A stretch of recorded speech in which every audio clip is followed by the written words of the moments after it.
Welcome to the Manders Mindset Podcast. Here you'll find both monologue and interviews of entrepreneurs, coaches, healers, and a variety of other people, where your host Amanda Russo will discuss her own mindset and perspective and her guest's mindset and perspective on the world around us. Manders and her guests will help explain to you how shifting your mindset will shift your life. Well, guys, we are back. I already started recording, but we're back for Manders Mindset. We are here for a little bit of a unique episode. I am here with Chaos, the host of Swipe Wrong podcast, which I was recently on, where I shared some crazy dating stories. And him and I was going to, listen, they were not that crazy. I didn't even share the really crazy stuff. Come on now. We're going to do a part 3 for the really crazy stuff. Is that what I'm hearing? All right. Everything is better with a trilogy anyway. So. Okay. Anyways, we are not talking about me today. We are going to talk a little bit about the mindset of dating, and we're going to talk about all the things.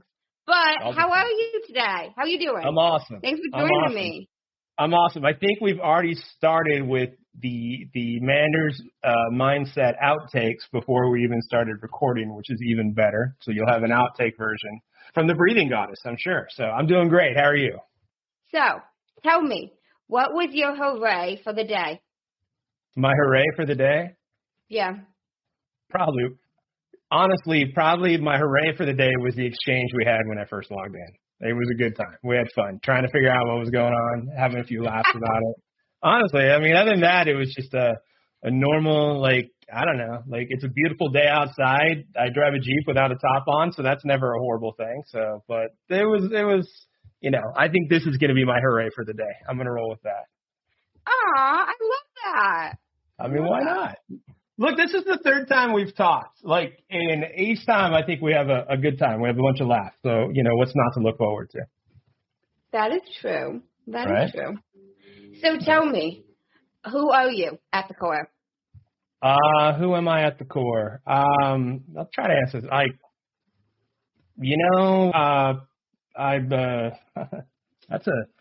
Wow, at the core, there's veins and blood. But no, I guess that's a good question. I'm a laid back, funny guy who, I don't know, who really likes to find a way to put smiles on faces. I'm from Southern California. I live in the Midwest now. I think we all have had our roller coaster journey, just like everybody. I've had a lot of losses in my life. I've had a lot of gains in my life. At my core, though, I'm an optimist that just tries to find the brighter side of all the madness that's going on. I guess that's the closest I can get because I haven't really thought about that too much, I guess. Okay. Yeah. Too generic? No, you're fine. I'm just listening. Okay. I don't know. I was like, I don't know.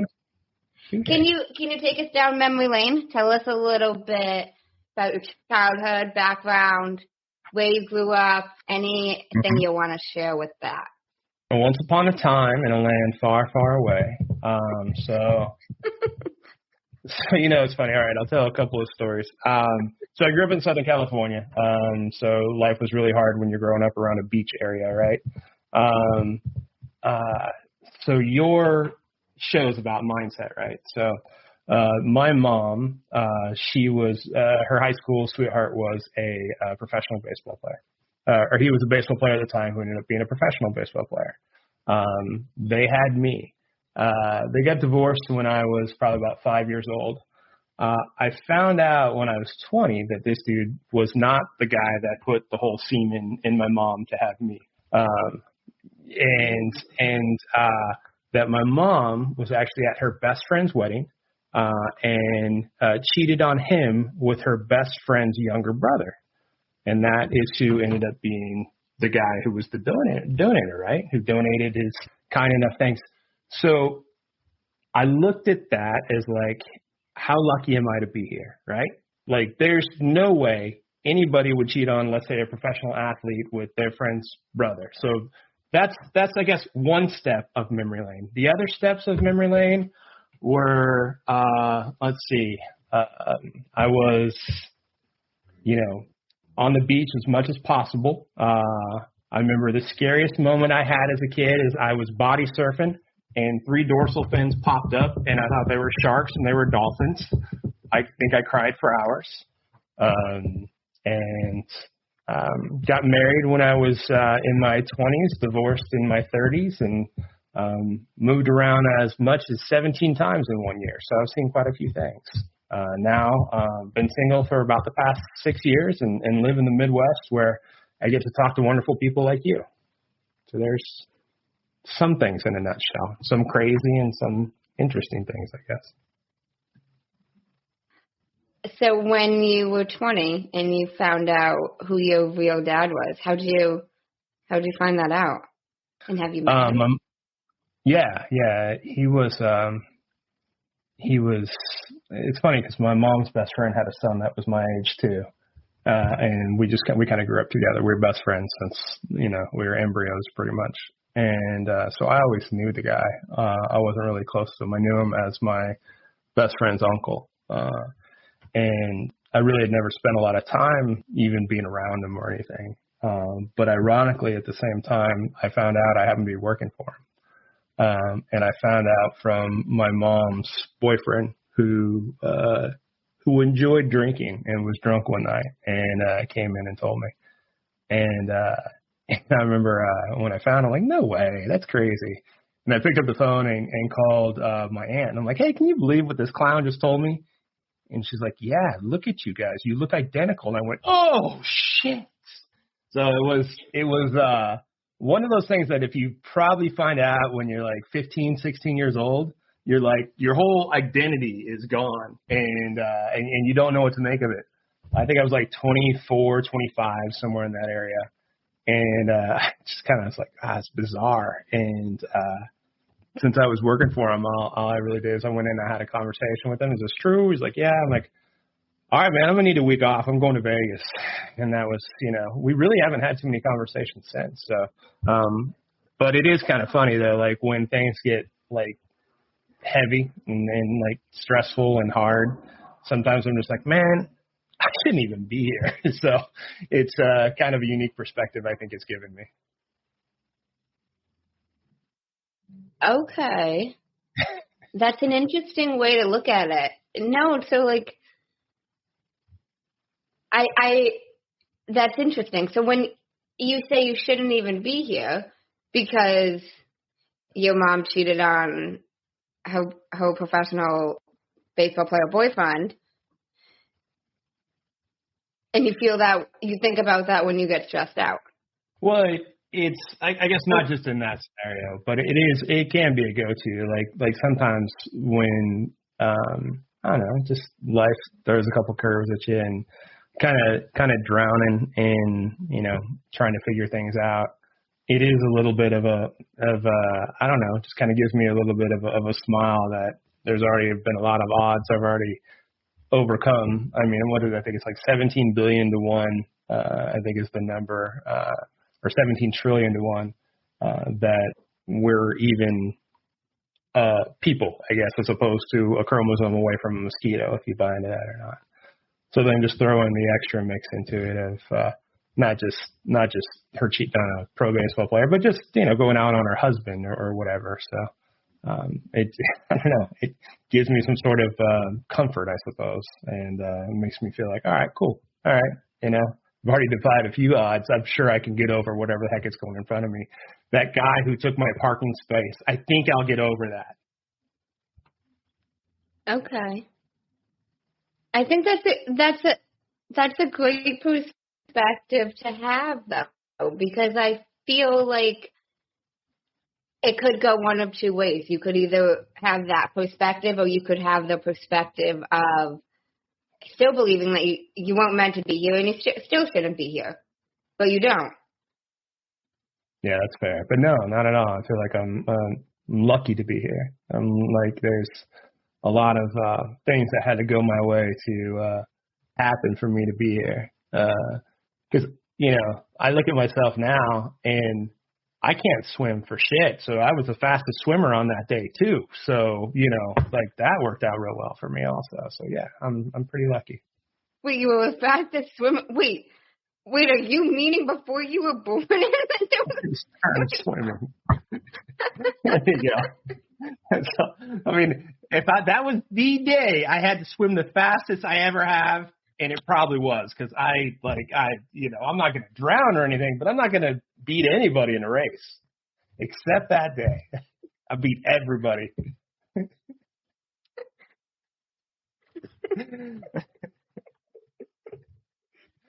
You didn't even see that one coming. You're like, oh, he did that? Oh. You're killing me. No, I did not see that one coming. You're right. No. You're right. But yeah, I mean, like, so there's a lot. That makes sense. Now, okay, you said you got married in your 20s and divorced in your 30s. Yeah. Let's hear about that. It worked out great. Like, things were good. It was a good relationship. She probably got married too young. She was still in high school when we met. And so, her identity of herself and as an adult was more of a unit, us being a unit together instead of her own, what makes her happy as an individual, what makes her, feel good about things as an individual. And as we kind of grew up and got older, I think we both didn't grow with each other. So we kind of started realizing that, like, I would say probably about 10 years into the marriage or so, we started realizing that.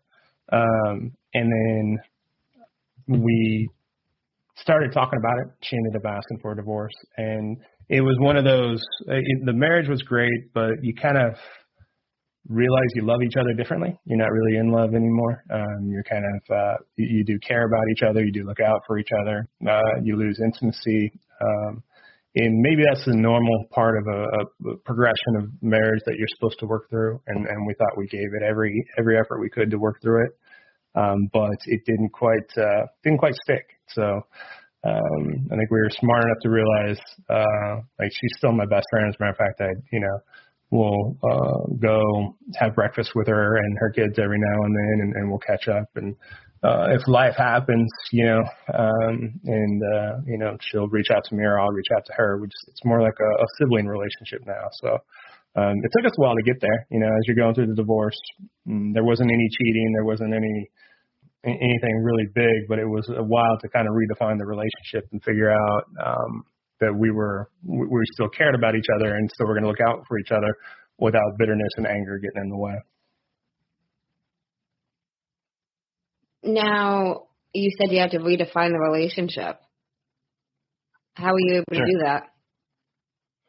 Time. Like, we spent a lot of time apart, and then my mom passed away in 2013, and I leaned on her a lot for that. She was close to my mom. And treated her like my mom lived with us for a while. And so I leaned on her for her emotional support. She did really good though, because sometimes I wanted to lean on her for some physical support too. But she set up some pretty strong boundaries, which, you look back at the time, you're like, what is this? Just the physical thing is fun. But, it was good. That kind of helped define what type of future relationship we would have. She was strong to her boundaries, and I think that was probably one of the more important things. And then me not being a jerk about it either, like trying to understand exactly, what and why those were in place and how it all kind of worked out. But that's how it is. Like, I went through a bunch of loss within about 3 years. I lost my aunt, my grandma, my mom, and my great grandma. And so, like, almost all the important women in my life, except for my sisters, had left me, if you include the divorce too. So it was tough. And I think she realized it and tried to help as best as she could. As best as she could is really good English, by the way. As best she could, was still holding her boundaries, and being true to herself, which kind of worked out good for everybody in the end. Okay. That makes sense. And now you started a podcast called Swipe Wrong, and I want to get into that. Why did you start that? What made you decide that that's the type of podcast you wanted to start? Like, I want to hear all things. So I've actually first started podcasting in probably 2015, 2016. And I used to do just sports talk podcasts, really just honestly talk a bunch of shit. It really was like I called it the cheapest therapy you'll ever find. You know, you put a microphone in front of you and you just let things go and things come out, and it's a lot better than trying to talk to a therapist who then says, "Tell me about your mother," and you're like, I don't want to tell you about my mother. So I've been messing around with it for a while. And then I was in a relationship again. It must have started, I don't know. It was for a few years, and was single in 2018. And I started going on dates, and pretty much every date it felt like I was going on, when I sat down across the table, whether it was coffee, cocktail, dinner, or whatever, it always seemed like somebody was coming up with, "Let me tell you about this date I went on. Let me tell you about this crazy dude I met. Let me tell you about this one time." And the stories just kept piling up. And two things kind of struck me about it, where I was like, okay, one, every woman I was sitting across from felt like they were attracting somebody that was crazy. And I'm like, okay, and I'm across from you, so maybe I'm crazy too. I don't know. But the other thing is they felt like they were the only one that was attracting the crazy. They felt like they're like it's just me. I swear I'm the only one. This just happens to me. I'm like, no, I swear to God, you're not. So I kind of wanted to get out so everybody knew, like, you're not in it alone. Like, you are not the only one that attracts the crazy. There is enough crazy for everybody out there. There is more than enough crazy for everybody. So that's why I just kind of want, I don't want anyone to feel like they're alone and going through this together. Like, dating's hard. Like, you know, like it's not easy. Like, not just finding somebody, but just the whole process can be tough for a lot of people, especially as to your show said. So like, if you go through with a defeatist mindset and think it's going to be hard, then it's going to come right back on you. So that's why I ended up starting it. I just wanted to get the word out there for people. And there's so many fun stories. That's actually much sweeter of a reasoning than I realized. Wow, I'm impressed with that. Okay. You want to, like, no, that's so kind. You wanted people to also feel like they're not alone going through the dating struggles. Because whether you're on the apps or not, like, even like we've talked about, like, there's still fucking dating struggles that we all face. Whether you're on the apps, whether you're meeting people on social media, whether you're in the wild. That's how he refers to public, guys. Yeah. So I think that's great. And how long ago was this you started it? We are a few episodes away from dropping our 100th. So I guess we're almost 2 years in. I mean, I know we've replayed a couple episodes and had some promos going. So I think Labor Day will be 2 years of episodes dropped. Well, I think Labor Day 2 years ago was our first episode. Okay, nice. And how's it been? It's been fun. I mean, it's been a lot of fun. It's been eye-opening. I think the couple of the aha moments are just like, you don't entirely realize how many awesome people I didn't realize how many awesome people I would get to meet. How many interesting stories I would get to hear. And then also, like after I get to sit down and talk to some people and listen to their story and put their story out there, how often I get to hear back from them about, you know, hey, you know what, now I'm in a relationship, or, oh my gosh, you won't believe what just happened to me on this one date. And, you know, just creating some really cool friendships. And then just people who do listen and be like, oh my gosh, I love this person's perspective. Like, I totally get that. I wish I could have that same perspective. I'm working on this and get there. So those have been some of the really cool aha moments. And there's been some bloodshed and chaos when it comes to some of the stories that you're just kind of like, oh my gosh. So there's been a lot of eye openers for it. Okay. Now, What was your biggest surprise from it? I wish I could say some of the stories were the biggest surprises, but I always kind of figured there would just be shit storms everywhere. I think my biggest surprises are how many people don't have a great date story. Like how many people have just like the bad dates obviously are going to outweigh the rough dates. But when I sit down with them on a show, and I'll sometimes come back and I'll say, so tell me about a great date.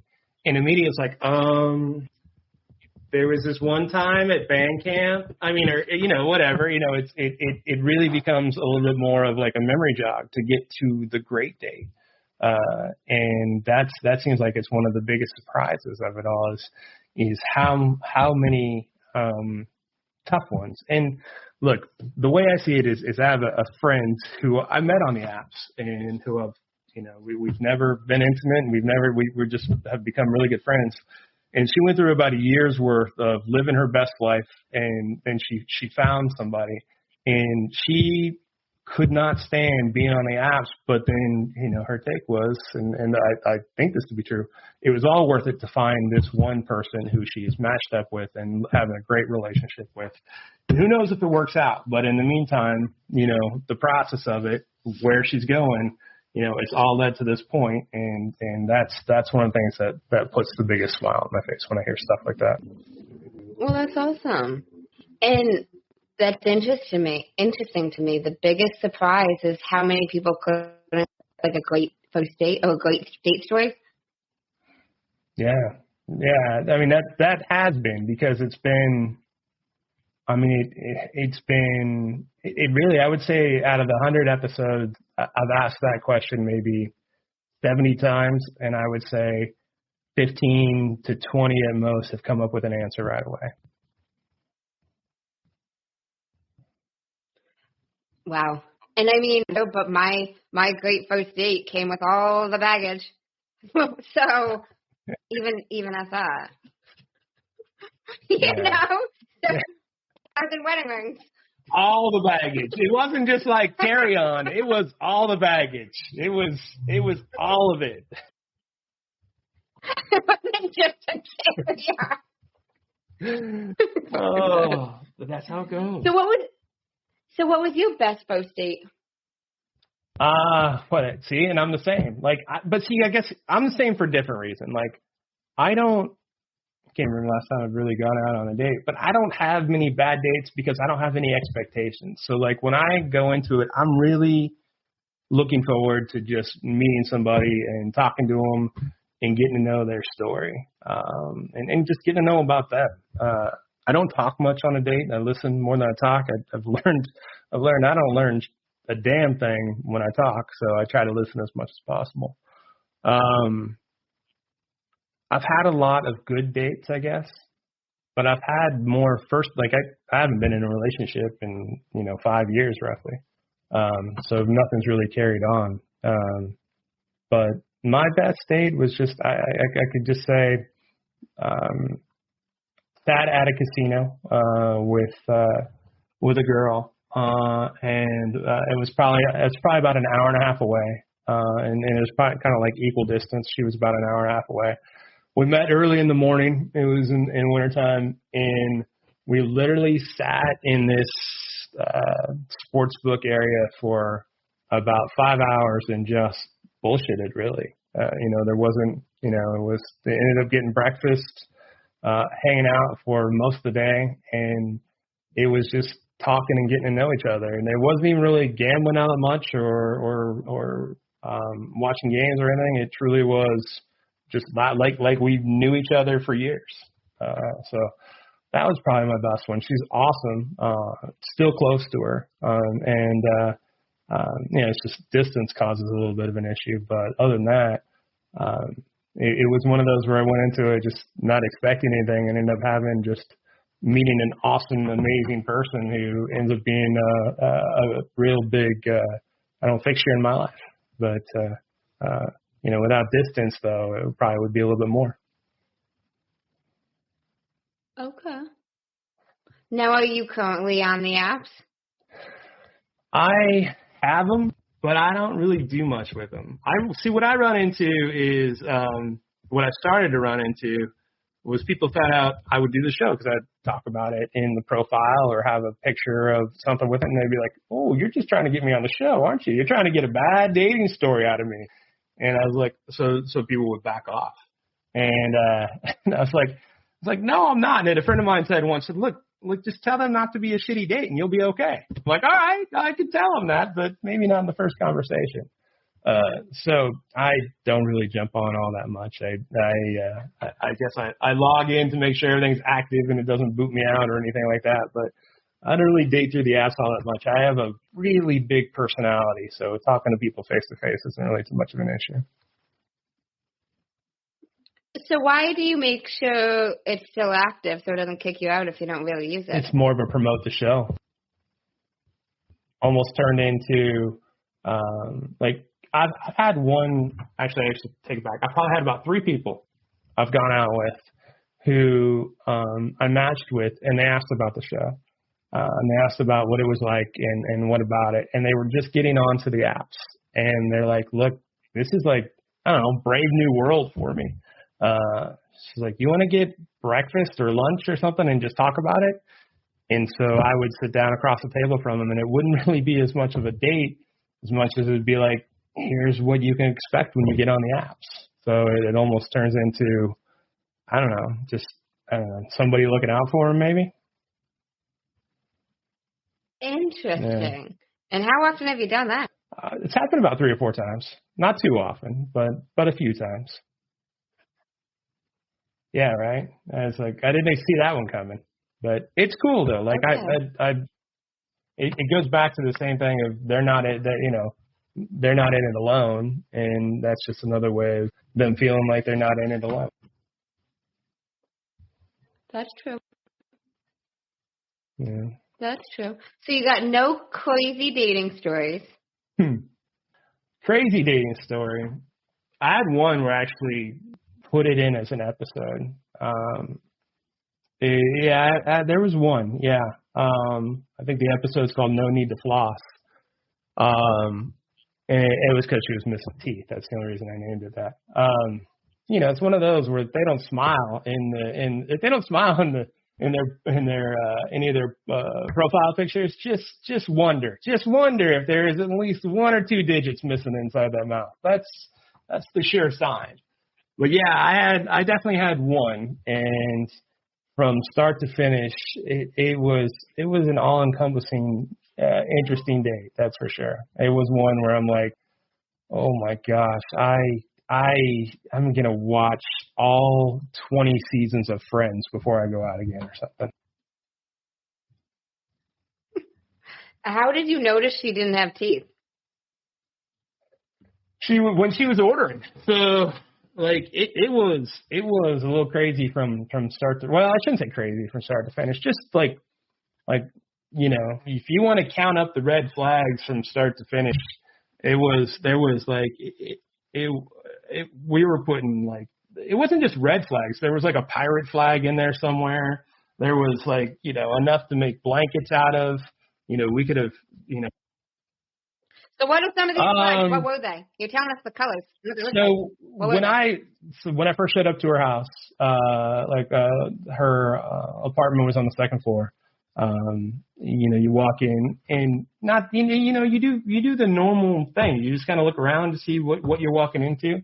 And there was just like, I don't know, first thing is there was dog pee over in the corner. And you're just kind of like, all right. Inside? Well, interesting, Inside the building? It's like inside the living room. Yeah. So it's kind of like, well, that's, maybe she didn't have time to get to it. Maybe not. Maybe she didn't have time to get to it. We went to a bar, and it was an area that I didn't know. It was up where she lived. She lived about 45 minutes away. And we went to this bar and grill. So we walked into the bar area. We went to go sit down. And as we went to go sit down, we walked by some guy at a table, and he turned up to her and said, "Oh, hey, how you doing?" So he obviously knew her.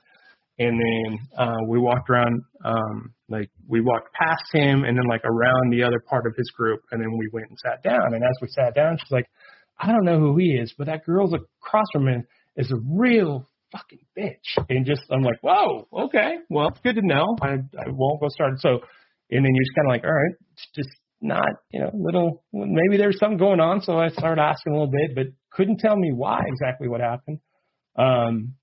She wanted a triple vodka, triple, I think it was like a triple Jack and Coke, which I was like, it's going to be a heck of a night. Here we go. So just little things like that. And then when she went to go order, there was a couple teeth missing, which I don't look bad upon anything, but it just kind of surprised me. By the end of the night, like I was dropping her off at the house, and I walked her up and actually went upstairs with her, and her daughter and her daughter's boyfriend were home.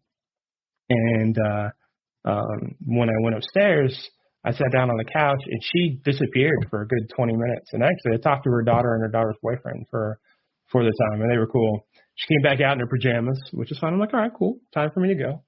So I got up and I left. And as I was leaving, I was probably about 20 minutes down the road talking to a buddy of mine, and my dashboard lit up and her cell phone was still in the car. And I was like, whoa, okay. So it goes off, and I guess she was calling from her daughter's phone. And I picked it up. She's like, oh, my gosh, I left my phone. Can you bring it back? I'm like, yeah, of course. I'm not going to leave anybody without their phone. I'd be pissed. So I turned around and I drove back. And when I knocked on the door, she opened it, and she was wearing her, I don't know, maybe her best, maybe her worst nightie, and had 2 drinks in her hand. So my thought process was she left the phone in the car on purpose for me to turn around and come back so she could change and possibly seduce me, which is a compliment, I should say, but it was kind of a weird thing. I was like, it's kind of odd, but I gave her her phone and took off. Oh, wow. So it was a hell of a strategy. I mean, like, she didn't have to go that far. I mean, she's a pretty girl. Seducing shouldn't be a problem. There was just too much to where I'm like, this, I gotta go. My mom's calling me and she's dead, but she's calling me. Have you ever actually used the mom's calling me excuse? Have you ever actually done that? No, I haven't done that. I'm going to shut up. Continue. No. I guess that's where I was in it. I mean, like, that's pretty much where it went from there. I was just kind of, so it took off, and then it became one of the podcast episodes in this, I don't know. We used to do seasons. It was in the second season. So, but and there was some other stuff, but the big stuff is kind of the start and the finish. I mean, she has to go to a tequila bar, and she took a sip of tequila, and she's like, "Oh my God, I forgot I don't like tequila." It's like, what? What happened there? So just bizarre from start to finish. Yeah, right? I was like, what? How do you forget that? Like, see if you forgot your wallet, but people don't forget if they like or don't like tequila. So it was, I don't know. I mean, hey, go live your best life. We just won't live it together. My thing is, why did she wait to put on, why didn't she put that on instead of the PJs earlier on?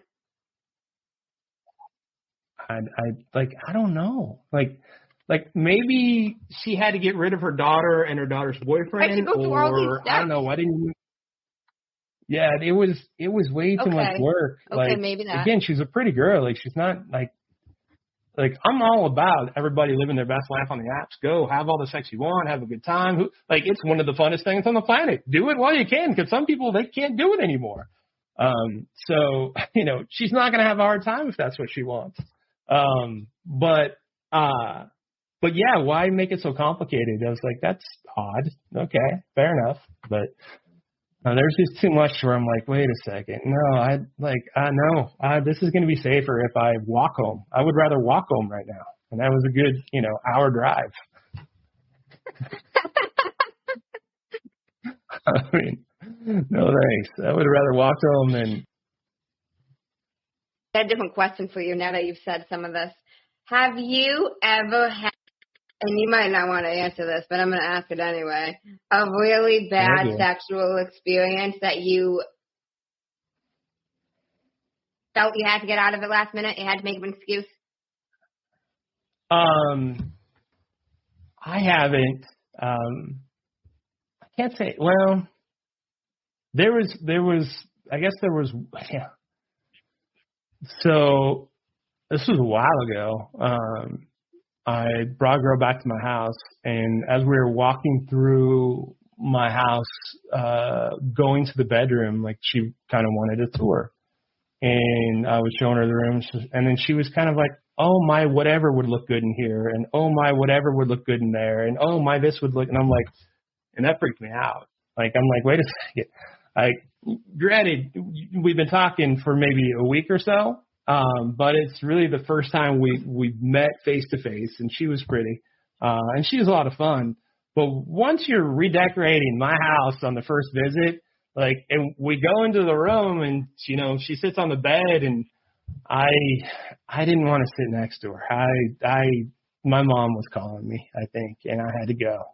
But yeah, that's one where I kind of like, it wasn't a sexual experience, but it was one that I was definitely backpedaling out of because I didn't know, like, I was like, no, like, if you're already redecorating the house, like, damn, no, can we just, like, no, like, can you do that, like, 6 months down the road, maybe, not 6 hours down the road? So, no. So how'd you get out of that experience? I took off 0 clothes. That's like, there was kissing, and there was sitting next to each other, and there was touching, and then there was some unbuttoning, and then there was how did I don't even think as we were kissing at one point, I just kind of started backing up towards the door and say, hey, why don't we get another drink? And went down, poured another drink, and she came down behind me, and I just made sure to never go back up there and just got her home safe. That was it. Like, it scared me to go there. I was like, wait a second, we're redecorating houses now. I did have one girl that I slept with that I woke up in the middle of the night, and she was going through my drawers. And I was like, what is going on? And, I'm just looking for a shirt. Like, that's not what you're doing, but you need to go. So.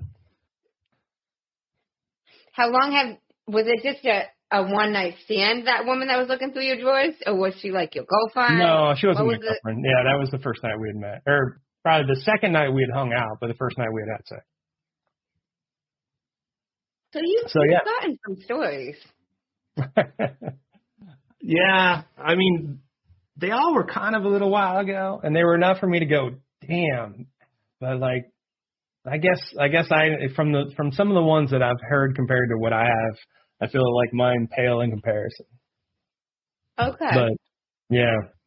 I mean, I've met some awesome people, and I've met some that I will be happy to meet in some sort of asylum. There'll be a padded room, and I'll come visit and say, hey, how you doing? And be sure to leave.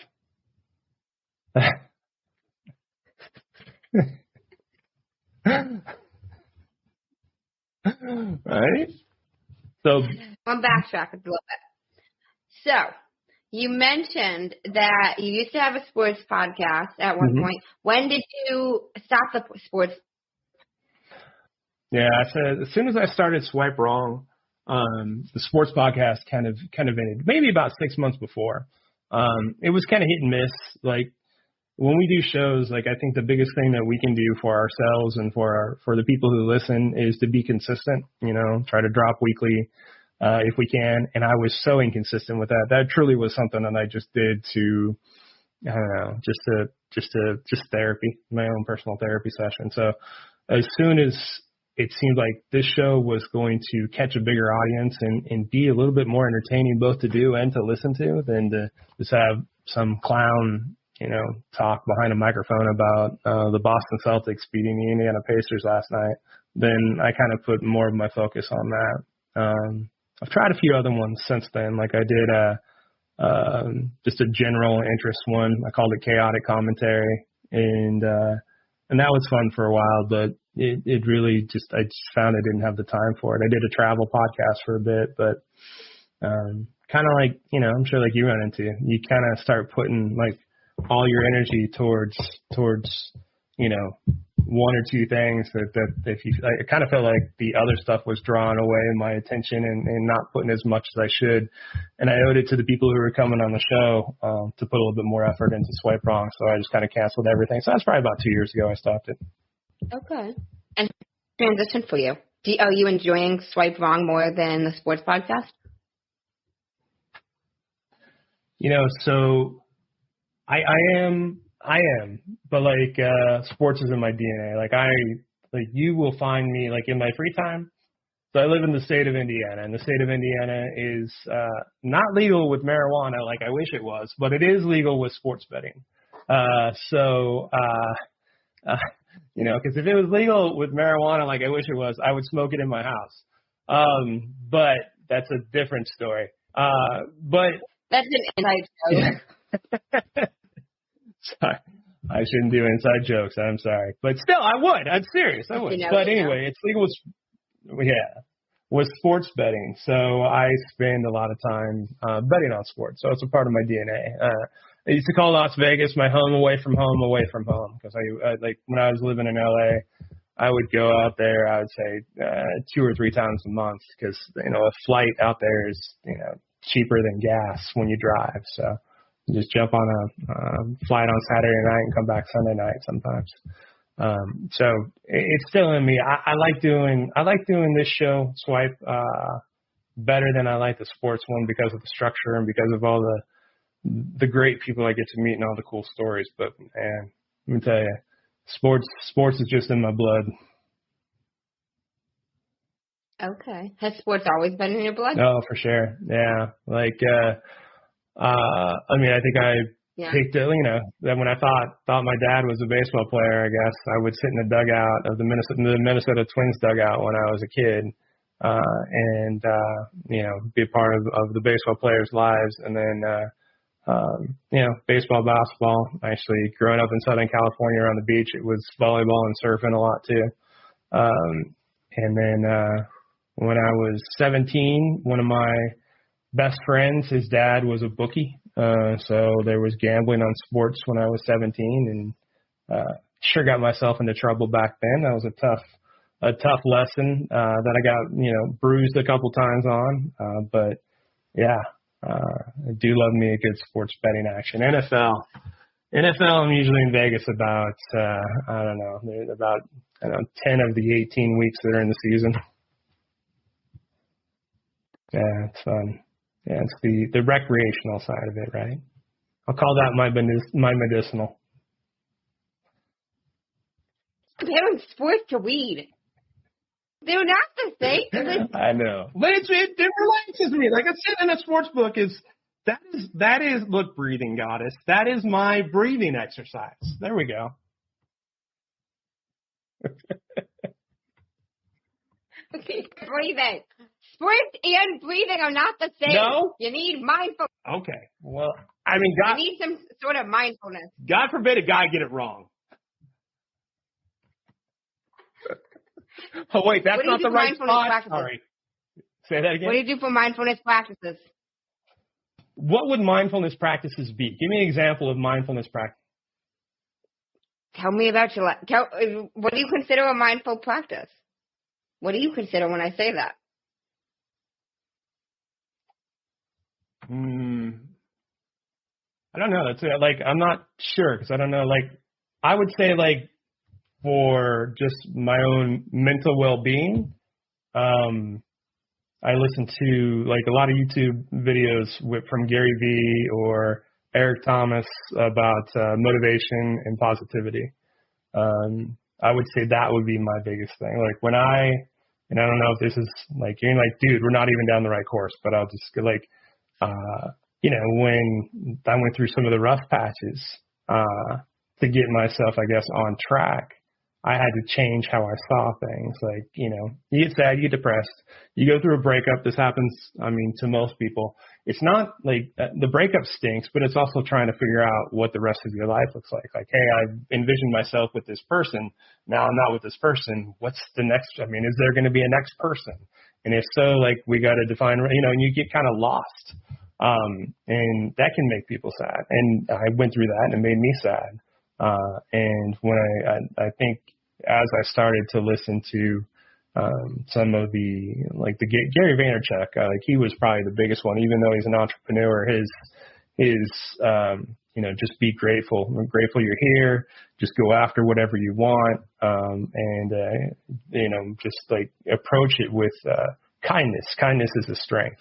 And like he was the first person I think to really drill that into my head. So I think those things, just help me just in all the ways mentally, because as you and I talked about before, I saw it, I believe it. Our perspective is our remote control on our happiness. So when my perspective falls out of line, then that's when I get in trouble. So if I keep the right perspective, then I'm usually my best self. Okay. I love that. Those are mindfulness practices, like listening to Gary. You got your videos. Do you meditate? I don't. And I couldn't tell you why I don't, because I think it's a great thing to do. Especially, well, there's your breath work, right? I don't know if I told you this story. You got a breath work story that you didn't tell me? I don't know. I might have told you. I don't know if I did or not. It's not like and I don't know if this falls, but I'm going to tell you anyway. You can say, dude, that's not even close. So I have an uncle who's a chiropractor. And all about body heals itself, meditates every morning, does his, deep breathing, just holds his breath, does all, just whatever form of breath work. I think you talk like it's down that path. So he's got 2 grandkids, and they were out doing, junior lifeguard is what they call it. And, one of them, they have to go out and they paddle out around the pier and back. So they start on one side, they go out around the pier, and they come back into the other side. There's 2 classes, and he wanted to be kind of a part of it. So he goes and he swims out, and this is in Southern California. So he goes out and he swims out kind of to the end of the pier so he can see them come by and cheer him on. So they're in 2 different classes. First class is his grandson. He comes out, swims around, cheers him on, all that. Probably takes a good 45 minutes or so, maybe an hour to get him in and get him out. Then his granddaughter does it, and again, about another 45 minutes to an hour. He comes out of the water, and, SoCal is not Florida. It is cold water, and he's out there in a pair of trunks. And he's standing there, and he just can't stop shaking. He can't stop shaking, and he can't get his body heat up. Paramedics end up coming over, and they're worried that he's going to start crashing. So they take him to the hospital. And as they take him to the hospital, he's sitting in a hospital bed, and they want to give him some medicine to try to right, because his heart's just not beating right. His heart's just it's not have a normal rhythm to it. But he's an all natural. He doesn't want the medicine. He wants to add him. It's just the body is going to heal itself. The doctors are out talking to my aunt, and he is in there, and he's kind of freaking out, and he's not sure what to do. So he starts doing his breathing exercises and meditating, and he does that for about 5 minutes. Doctors come back in, and the breathing exercises reset his heart, and he was good to go. They didn't need to give him anything. So I don't know if that's breath work for you or not, but that was one thing where I'm like, holy shit. See? See? She's like, we were talking mic drop earlier. There's your mic drop. There we go, mic drop. And on that note, yes, I love that. That's amazing. Yeah, that's a legit true story. And like, that's not like I wasn't a believer in it before, but that one just made me go, damn, that's crazy. Right? Love that. Yeah. That's amazing. Yeah, I thought that was pretty cool. And it's true, the body is an amazing thing. Like, you treat it right, it's going to treat you right. Now, put down the double stuffed Oreos and they'll be better. I like that. If you treat your body right, your body will treat you right. That's what they say all the time, too. I mean, what's the number one thing they say? Oh, you know what? Better diet and exercise. All the time. All the time. They do say that. They do say that. Right. And they're right. Whoever they are right. Who is they? I don't know, but I got to meet they. Whoever they are, I want to meet them because they are right.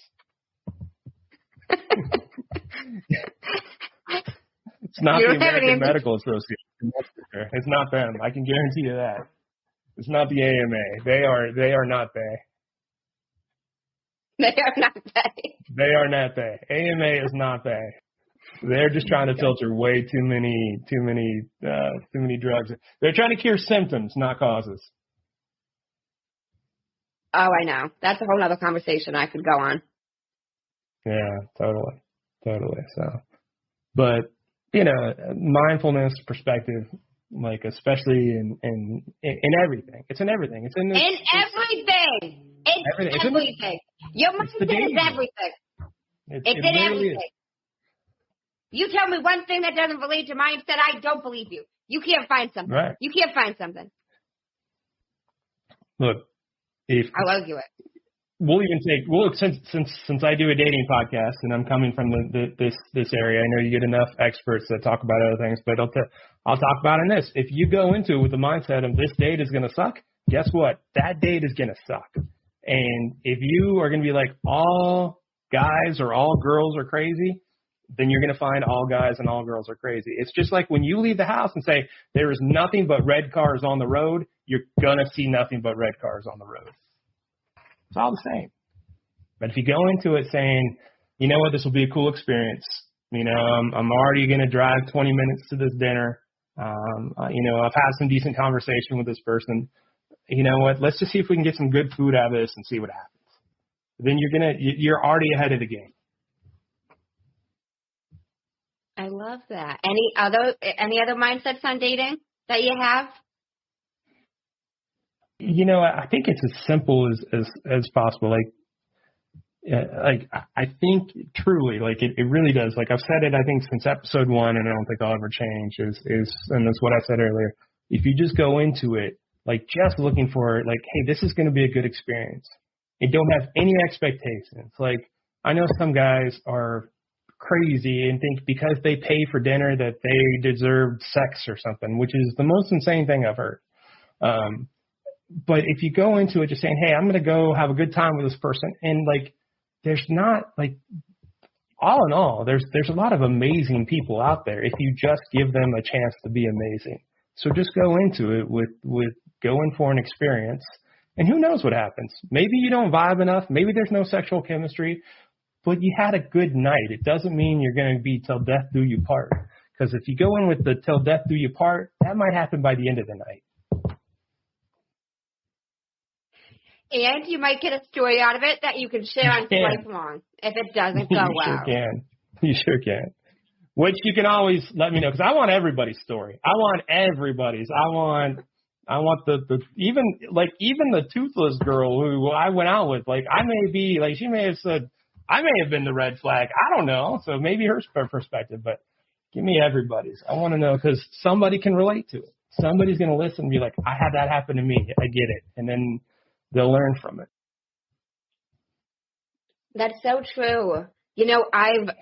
I've said before, it wasn't in terms of dating. I don't remember what it was in terms of, but with all the billions of people in the world, you're not the only person who has experienced the exact thing that you're going through. Whatever the struggle, the hardship is, somebody else has gone through it. Whether you know them or not, they've gone through it. You're not the only one. It's really one of the worst feelings to feel alone. And if you feel like you're going through it and you're the only one, like you said, you're not, but to feel that way has got to be one of the worst feelings. So you can eliminate that, we're kind of ahead of the game, Exactly. Well, thank you so much. So, have you heard of a man named Jay Shetty? I have not. So, he's an author, speaker. He's got a podcast. His podcast is called On Purpose. Most of the podcast episodes, he ends with 2 segments, and I've incorporated them to my podcast. Okay. So, I use these 2 segments as well. First one is called The Many Sides to Us. We got 5 questions, 1 word each. And you can't repeat the word. You can't repeat the word. Once you use the word, you can't use it again. Okay? Ready? I hope. Feel all the pressure. The Many Sides to Us. Number one. Don't make me laugh. Well, that's impossible. That's impossible. I'm totally going to make you laugh. What is one word meeting you for the first time was used to describe you? What is the one word someone meeting me for the first time would use to describe me? Is that what you said? Because you broke up a little bit. Sorry. Yes, yeah, that's what funny. I said. Funny. First, yeah, funny. Okay, number two. Go ahead. Are you switching? You said or. Well, I was going to say personality, but I don't know. Yeah, I'll say personality. I'll go with because I'm gonna that way I can use funny later. You're thinking about it too much. Right. I can use funny later. It's the cheat code. Oh my God. Anyways, number two. What is one word that someone who knows you extremely well would use to describe you? Empathetic. Number three. What is one word you'd use to describe yourself?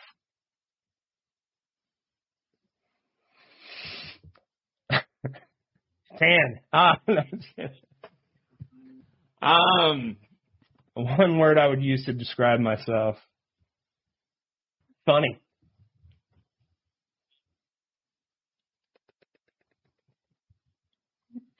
Number four. What is one word that if someone didn't agree with you or didn't agree with your mindset would use to describe you as?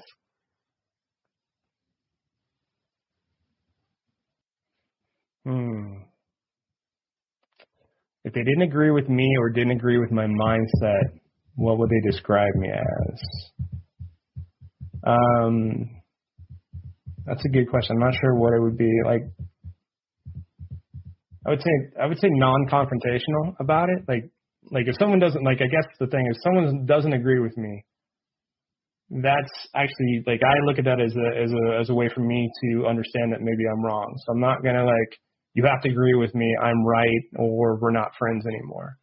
So I kind of embrace when somebody doesn't like my perspective or doesn't agree with my perspective, so I can listen and maybe learn from what they're saying. So I'm not going to be confrontational about it. I just kind of seek to understand. So I mean, encapsulating all that, I'm not sure what to say. So I'm just going to go with non-confrontational. What is one word you're embodying right now? Optimism. Okay. Oh, I got a segment. Look on that one. Oh, second segment. Okay. I thought you were giving me a dirty look like you didn't agree with that one. I was like, okay. Here, I'll be non-confrontational. No, I did. I don't know why I like folks. I don't know. Anyway, the second segment is the final five. Now, these can be answered in a sentence. There's 5 questions. Are you ready? Okay. Number 1. What is the best advice you've heard or received? All right. Best advice I ever heard or received. Damn, that's a good question.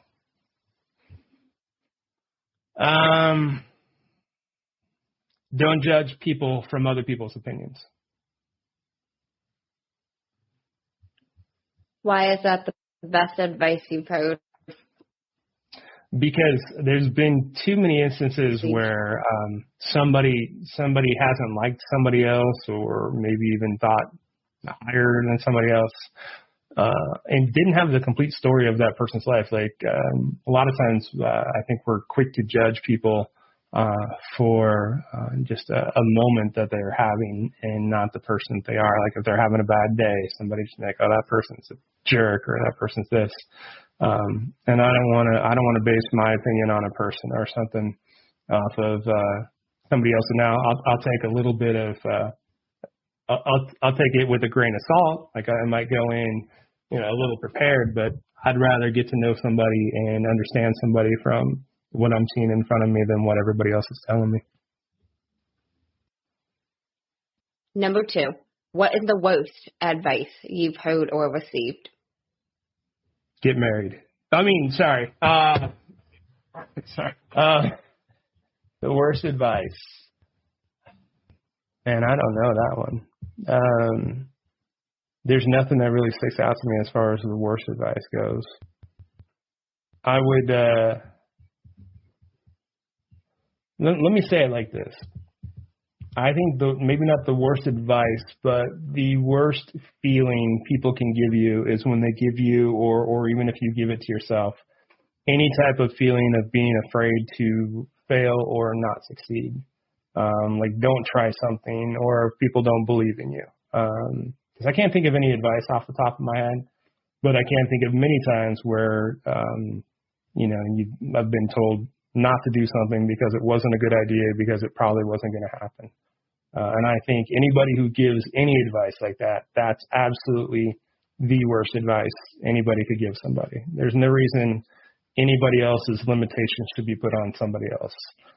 Because my buddy Bill might have limits on running a mile. Like, he doesn't need to put those limits on me, because his limits and mine are entirely different. Don't ever let anybody tell you can't do something. They don't know your limit. That's great. I completely agree. I want to backtrack a tad. Your first answer that you jokingly laughed off, get married. Why did you make that comment? Because it's a go-to comment. It's just, no, I think it's something like I deflect to humor like that sometimes. Like sometimes I'll even be talking to people and I'll be like, hey, I may not be right. My ex-wife said I was wrong about everything. So it's just something that's been incorporated into my humor. And as you know, and as I've said earlier, she's still like my best friend. It's just an easy go joke. So there's nothing behind it. Okay. I just had to ask. I was unpacking that a little bit. That's fair. I'm going to say nothing. Oh, look, I'm not bringing all my luggage. I'm just bringing the carry-on. You know that. So when are we getting all the luggage? We have to do a part 2 for us to get all the luggage? Oh, boy, that's a lot of unpacking. We'll need to be in a room together, I'm sure. We'll have to do a mic-to-mic one. Hey, I booked flights last minute. I'll come to Indiana. Is that where you said you were? Look, we can meet in Atlantic City. If you're inviting me, I'll book a flight. We'll have a good time. Oh, man, we'll go to Atlantic City. We'll go to a fun spot. We'll go somewhere fun. Is it close to you in Indiana? It's Atlantic City. 2-hour flight. It's not. Well, I'm very adventurous soul, so I warn people, don't think you're going to post it, then I'll book a fucking flight and I'll come visit. So you can't just throw that out there. What I've known about you is you're like, hell yeah, let's do it. So this I understand. This I totally understand. That's what I dig about you. Okay, number 3. What is something that you used to value that you no longer value? Something that I used to value that I no longer value. Yeah, I think the easy answer is I used to feel like just not everything, but I feel like I needed to have some of the nicest stuff. The nicest TV, the nicest audio video stuff, not the nicest car. It wasn't like that, but I loved home theater stuff. I loved I didn't need to have the biggest house, so I'm not trying to take it there. But yeah, there was definitely a time when it was a lot of material things that I valued a lot more than I do now. Not all the material things, but I could totally just part of me just wouldn't mind being a minimalist on Costa Rica and not worrying about anything. So I would say that's definitely transformed over the years. You're like, let's go to Costa Rica now. Forget it. I know. Yeah. I was actually thinking that. Yeah. Like, yo, let's go. Yeah. See, you are just down. That's the cool thing. You're like, screw it, let's go. I know. I dig it. Describe what you would want your legacy to be as if someone were reading it. Describe my legacy to be as if someone were reading it. Boy, that's a tough question. Like, I'm so not used to talking about myself, so this is cool. It's a little, what's the saying? Get comfortable being uncomfortable. I would hope somewhere along the way we do that here on Manders Mindset. Yeah, I'm a big proponent of it. It's a good feeling. Like when you're done, you're like, all right, that was cool. Because that's how you grow, right? I don't know. I guess legacy-wise, it would have been like I think everybody wants to be a good person. I know sometimes like we all think we might be, better than we actually might be to others. But I hope my legacy was just somebody who put smiles on faces, made people feel good about themselves, and just found a way to help where you could. There's been time, I've been in a soup kitchen, dishing out food, just things like that. And didn't entirely let ego get in the way. I think ego is the most crippling thing. So hopefully part of my legacy is zero ego as well. If that could be it. I don't know. I think I'll shoot for the middle ground. I can't say I'll be the world's best philanthropist, or I will be Buddha sitting there with the coolest things to say, but just hopefully brought some smiles to faces and made people feel a little bit better, and that they weren't entirely alone. Beautiful. Love that. Oh, Number 5. Thanks.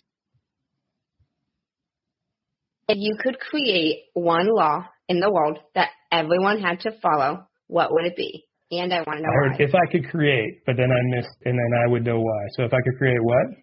One law. If I could create one law, and why? Wow, that's a good question. Curious where you came up with these. That's pretty good. If I could create one law, the law I would, that's good. I would get rid of I would limit terms for sitting judges, for politicians, and I guess I'd keep president and worse that. So I don't mean to get political on it, but I think too often that would be something I would put in place to bring back the term lengths that are there.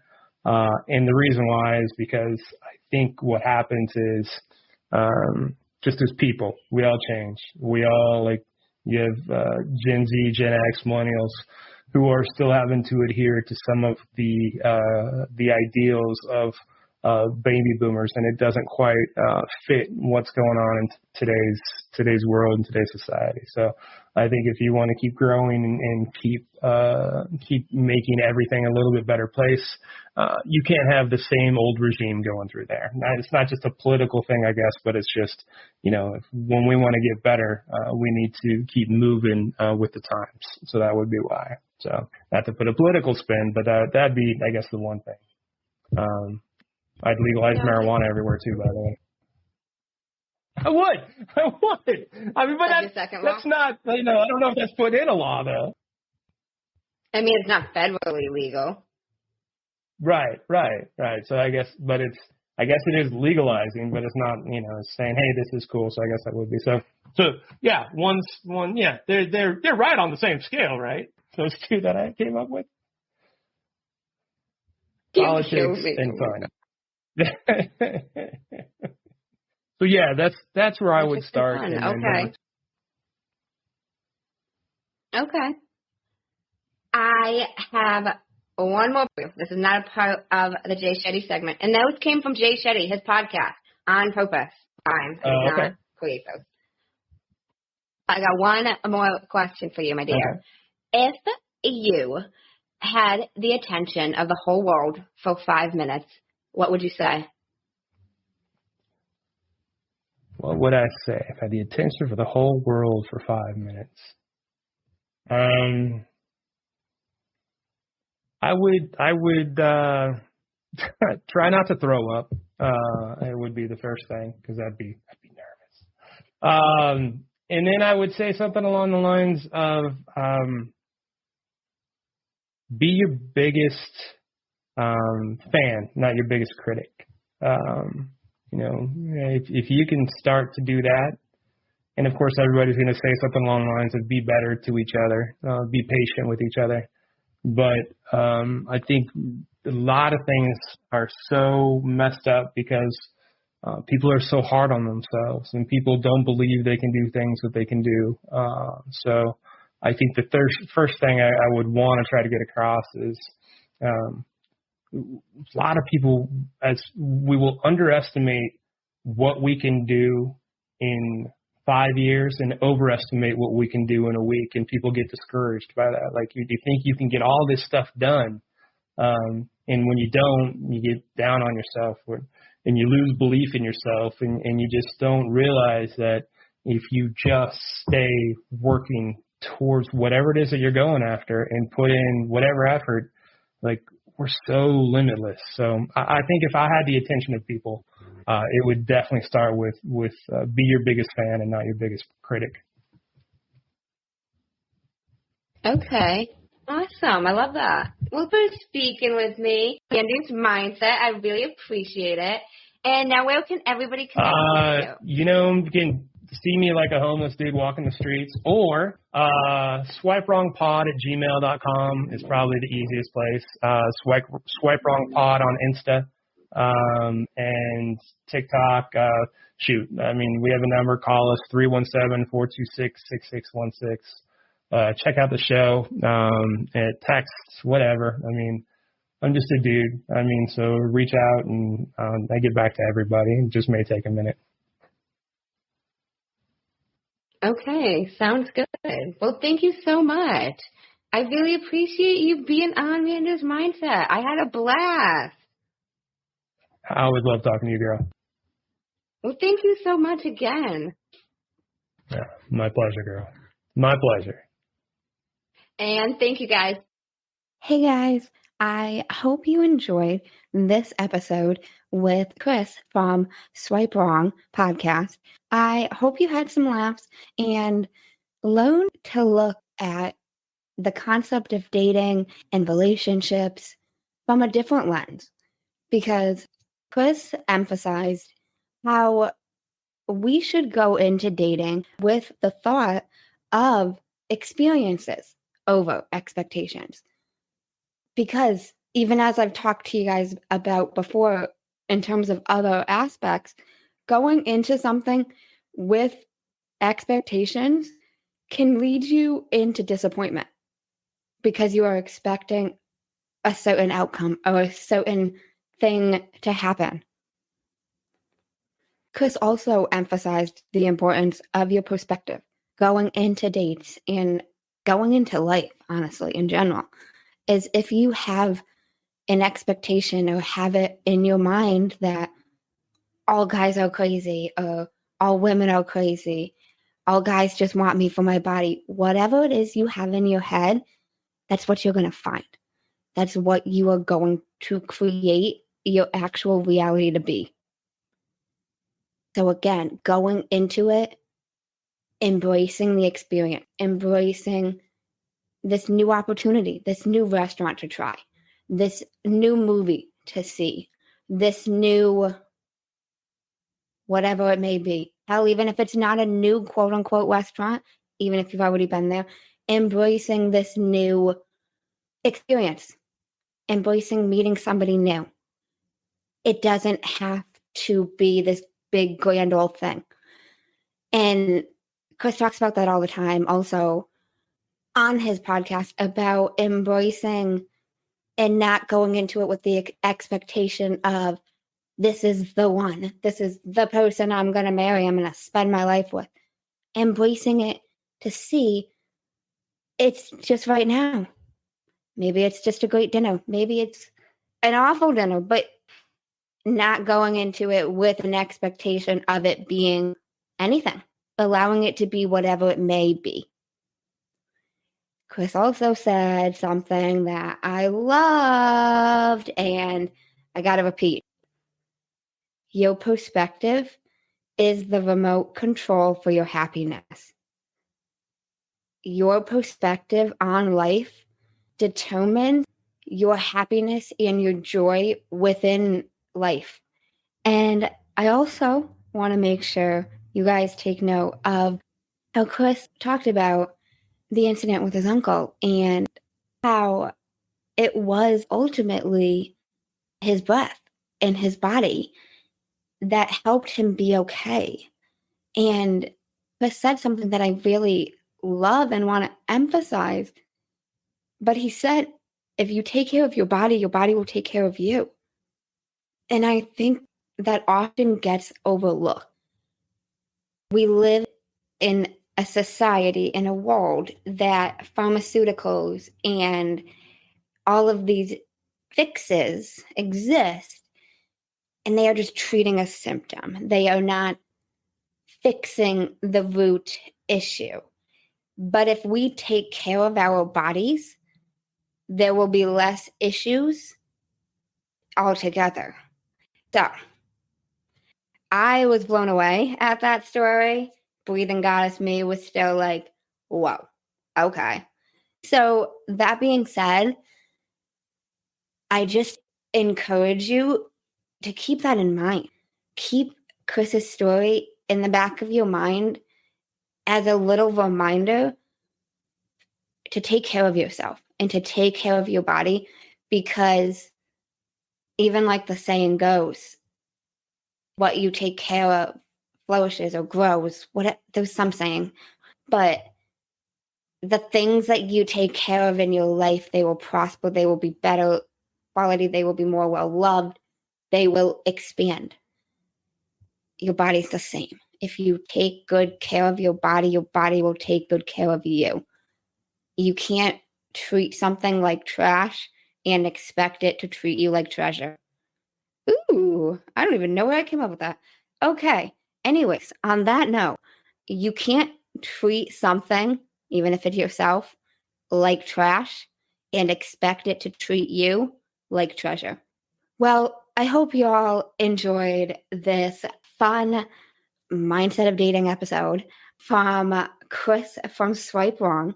Now, if you have any funny, wild, crazy, amazing dating stories you feel called to share, Chris's contact info is in the show notes. You can reach out to him directly to get on the Swipe Wrong podcast. Also, if you want to hear more about my crazy dating stories, a little bit about my married boyfriend, you can check out the episodes that I was on the Swipe Wrong podcast. Yes, I did say married boyfriend.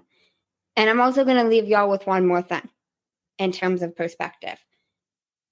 I am now able to share the story of my married boyfriend on a podcast and laugh about it. In the moment, it was something that made me cry so much. I bawled my eyes over multiple times.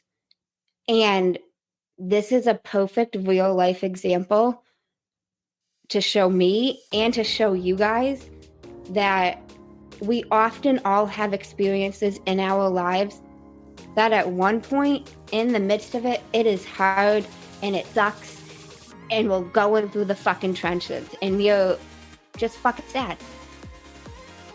But there might be a time when this instance is something you laugh about. So that being said, keep that in mind if there's something you're struggling with.